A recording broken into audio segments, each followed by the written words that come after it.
Child abuse victims welcomed members of the Royal Commission as they arrived at the Governor-General's house in Canberra. They say the Commission's report represents a major step forward in their fight for justice.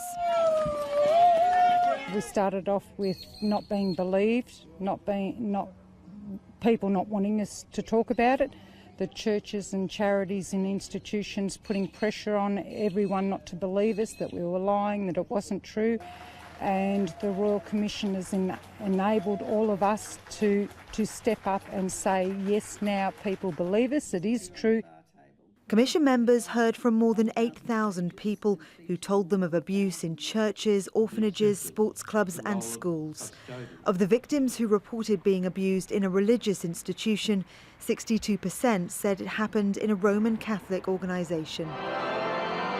The Commission makes 189 new recommendations, including a law forcing Catholic priests to report child abuse allegations disclosed during confessionals, as well as protocols for the screening of priests and an end to mandatory celibacy. The Archbishop of Melbourne responded by saying the confessional can't be broken and that voluntary celibacy would be difficult. The Archbishop of Sydney offered sympathy but little else. I think whatever the cost, we have to address this fully. We have to be ready to give whatever it takes to bring healing and justice and compassion to the victims.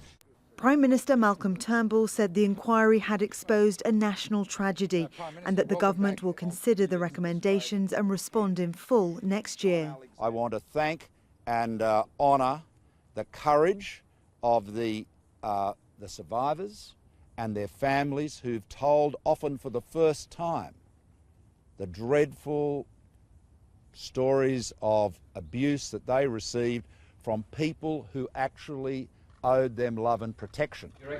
The Commission heard that the Catholic Church in Australia has paid $212 million in compensation to child abuse victims since 1980.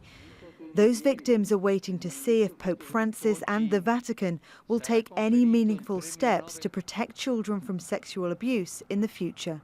Victoria Gatenby, Al Jazeera.